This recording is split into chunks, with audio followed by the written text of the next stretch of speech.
Hola a todos, mi nombre es Dayana Manotas y hoy los invito a realizar un recorrido fundamental por la historia contemporánea de nuestro país. Analizaremos los hilos profundos que tejieron el conflicto armado en Colombia. Examinaremos esfuerzos institucionales para alcanzar la paz desde la década de 1980 y desglosaremos el innovador sistema integral de verdad, justicia, reparación y no repetición. Finalmente, aterrizaremos este análisis en nuestra alma mater, la Universidad del Atlántico, pensando cómo consolidamos como un verdadero territorio de paz bajo la visión La Paz Total.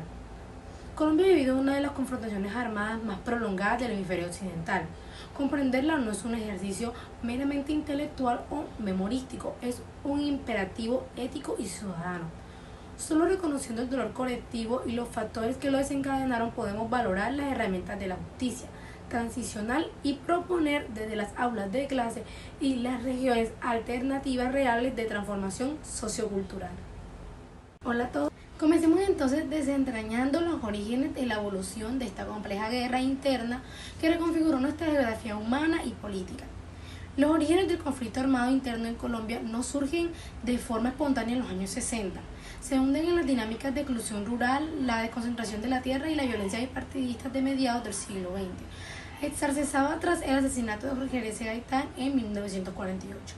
El posterior pacto del Frente Nacional en 1958, si bien detuvo la guerra entre liberales y conservadores, cerró democráticamente las puertas a terceras opciones políticas. Este hermetismo del sistema político, sumado a la precariedad de las reformas agrarias, sirvió de caldo de cultivo para el surgimiento de las primeras guerrillas de izquierda en la década de 1960, como la FARC y el ELN, influencias por la Guerra Fría y la Revolución Cubana. A lo largo de las décadas el conflicto evolucionó debido a factores determinantes que profundizaron la crisis de derechos humanos.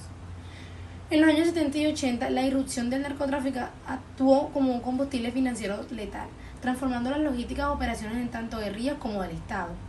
Adicionalmente, la debilidad e ineficiencia institucional en las regiones periféricas propició la aparición de grupos paramilitares a mediados de la década de 1980.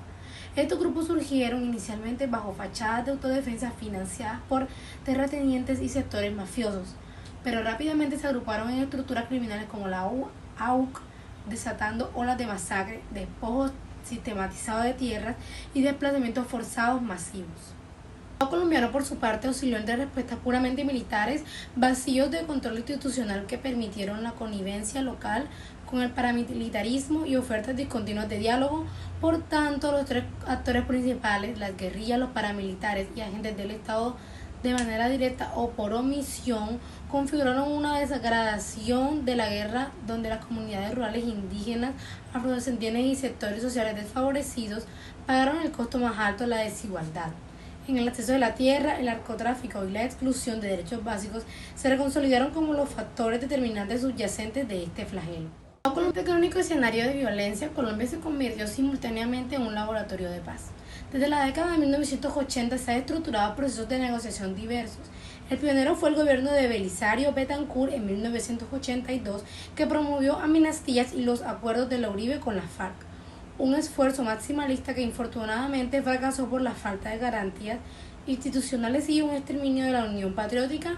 Sin embargo, en la década de 1990 vimos logros sustanciales como la desmovilización del M-19, el EPL y el Quintín-LAM, lo que inyectó pluralismo democrático y desembocó directamente en la construcción de la Constitución Política de 1991, un hito de derechos e inclusión para el país.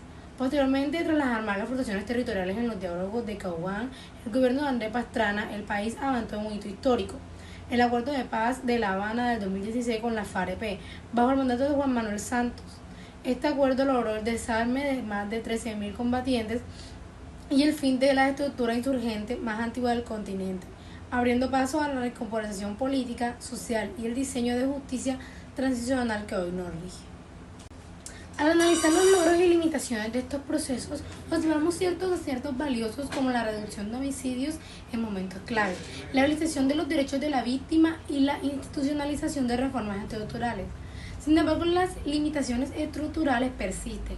La falta de presencia integral del Estado en los territorios abandonados por las antiguas FARC generó un vacío de poder capitalizado por nuevos grupos armados ilegales, disidenciales y bandas criminales. Esto le suma la preocupante polarización política, la déficit de financiamiento institucional y los desafíos operativos de la actual política de la paz total, que busca sentar en mesas simultáneas actores heterogéneos enfrentando serios tropiezos de las heces del fuego, bilaterales y una constante fragmentación de la violencia. Uno de los legados más profundos y transformadores del acuerdo de 2016 es el sistema integral de verdad, justicia, reparación y no repetición, conocido también por sus siglas SIBJRNR.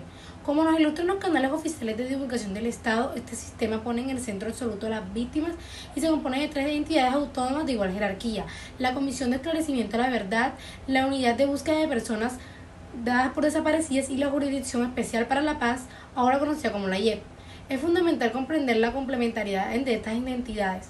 Mientras que la Comisión de la Verdad fue un organismo estrictamente extrajudicial que cerró su mandato entregando un histórico informe para la memoria colectiva, la JEP representa el componente retamente judicial. La fundación primordial de la JEP es administrar justicia transicional para investigar, juzgar y sancionar delitos graves y representativos cometidos en el marco y con ocasión del conflicto armado por excombatientes de la FARC, miembros de la fuerza pública y terceros civiles que se sometan a ella de manera voluntaria. La innovación de la JEP radica en su enfoque restaurativo. No busca meramente el castigo retributivo o cárcel tradicional. Implementa sanciones propias llamadas TOBAR, trabajo, obras y actividades de contenido reparador. A cambio de verdad plena, detallada y exhaustiva, los compadecientes acceden a plenas alternativas, permitiendo sanar el tejido social. La participación de las víctimas, incluso aquellas en el exterior, a través de informes y acreditaciones, robustece este proceso que busca romper de manera definitiva los ciclos infinitos de la impunidad en Colombia. Llegados a este punto, debemos traer esta reflexión a nuestra cotidianidad e identidad institucional. En el marco de la actual política gubernamental de paz total surge una pregunta crucial: ¿cómo puede la Universidad del Atlántico consolidarse como un auténtico territorio de paz?